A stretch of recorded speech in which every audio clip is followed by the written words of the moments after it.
Hello, welcome to my channel. My name is Heidi, and in this video I'm going to do a book review of The Lost Apothecary by Sarah Penner. I listened to this book. I did not read it physically. I was actually just playing Animal Crossing and listening to the book. It took me like maybe 2 days to listen to and get through. So we first meet Nina in the 18th centuries, who is the apothecary who has been making deadly potions for women, just women, who then will give to their husbands or men in their lives who have done them wrong. In the story, we also jump to Caroline's timeline, which is in the present day. Caroline is researching this apothecary who is Nina, and Caroline is also having marriage problems or marriage issues with her husband, who she has been with for 10 years.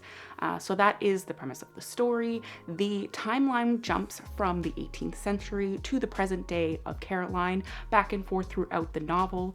What I really loved about this story was mostly the timeline in the 18th centuries. I honestly think that I would enjoy the story a lot more if we stuck with the timeline of Nina in the 18th centuries and didn't even have Caroline in the story at all, which kind of isn't great to say because Caroline is a big part of the story. I maybe would rate it a 1.5 out of 5 stars or just a 2-star, just to round it up and not give it half stars. On Goodreads, I just gave it a 2 just to round up. But I didn't really enjoy this story as much as I wanted to. I thought that the book overpromised and underdelivered. I was drawn to the book more so. I didn't even know what the story was about. I just made assumptions what the story was about just based off the cover and the name of the title. That's kind of why I wanted to read the book, was just the cover, because I thought it was beautiful and I kind of had an idea of what the story was. This story reminded me a lot about Bailey Sarian's storytelling when she talked about Aqua Tofana, which is a true story. And if you don't know Bailey Sarian, she does a lot of murder, mystery, and makeup. So she just talks about murder or true crime stories. If you are thinking about reading this book, The Lost Apothecary, I would say I enjoyed listening to Bailey Sarian's story about Aqua Tofana, which kind of follows a similar story. I would just watch Bailey Sarian's talk about Aqua Tofana, which is like a poisonous product for men, like given to women for their husbands. So I'm gonna link that video somewhere, just so like if you haven't seen it yet and you read The Lost Apothecary and wished it was like something better, I think you'd enjoy watching Bailey Sarian's video on Aqua Tofana a lot more than reading this book. Anyway, it seemed like I should have been more invested in Caroline's storyline about her researching the apothecary and her also struggling with her marriage issues with her husband, which she finds out that he's been hiding. He's been hiding the fact that he's been cheating on her. I really dislike cheating storylines, and the beginning of the story really made a good job of me hating the husband, but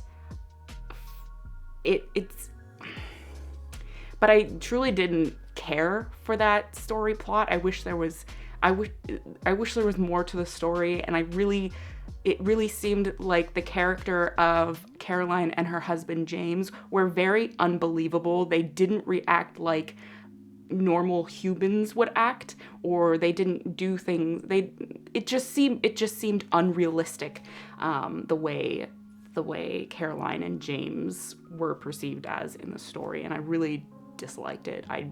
If they both weren't in the story at all, it would be a great story, and that was like half of the novel. So I really disliked Caroline and James. Towards the end, I kind of James more so because he's the cheating husband, but also Caroline because she just didn't make sense as a character. So Caroline is researching this apothecary, and she is finding new discoveries that no one really knows of.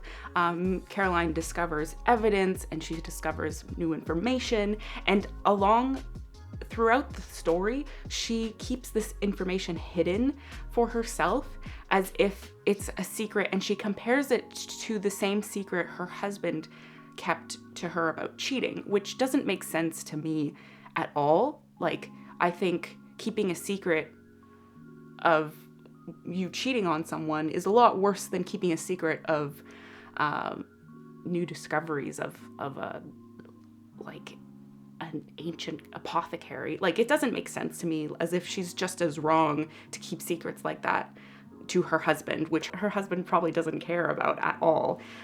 It just doesn't, I just didn't care for that storyline. It seemed like conflicts in the story also were based on misinformations and can be resolved, and were resolved in just a conversation with a few sentences. Well, actually, what didn't really bother me was the book was very focused on hating men and men that did wrong to many of the women, which didn't bother me too much. What did bother me quite a bit was the fact that every single woman had this yearning for becoming pregnant and for wanting a child. And also for the 12-year-old girl, Nina had also hoped that she would grow old with a great husband and would have a beautiful children and in her life. And it was something that really frustrated me. Like, all women were the same and all men were the same, and there was no personality in every character that was in the book. I never go into a book really looking for negative points and really wanting to hate them. I'm reading books because I want to enjoy them, but there wasn't really too many redeeming qualities in this story other than the storyline in the 18th centuries with Nina and Eliza, but other than that, that was only half the story, and I had some issues in that part of the book as well. So I didn't really enjoy this book as much as I wanted to. Again, I gave it like a 1.5 star or 2-star rating out of 5 stars. So that is my review and thoughts, just jumbled thoughts of The Lost Apothecary by Sarah Penner. So thanks for watching. What did you think of this book? Did you enjoy it? Do you have the same thoughts and feelings as I did? Yeah, let me know. I'd love to hear from you. Thanks. Have a good one. Bye.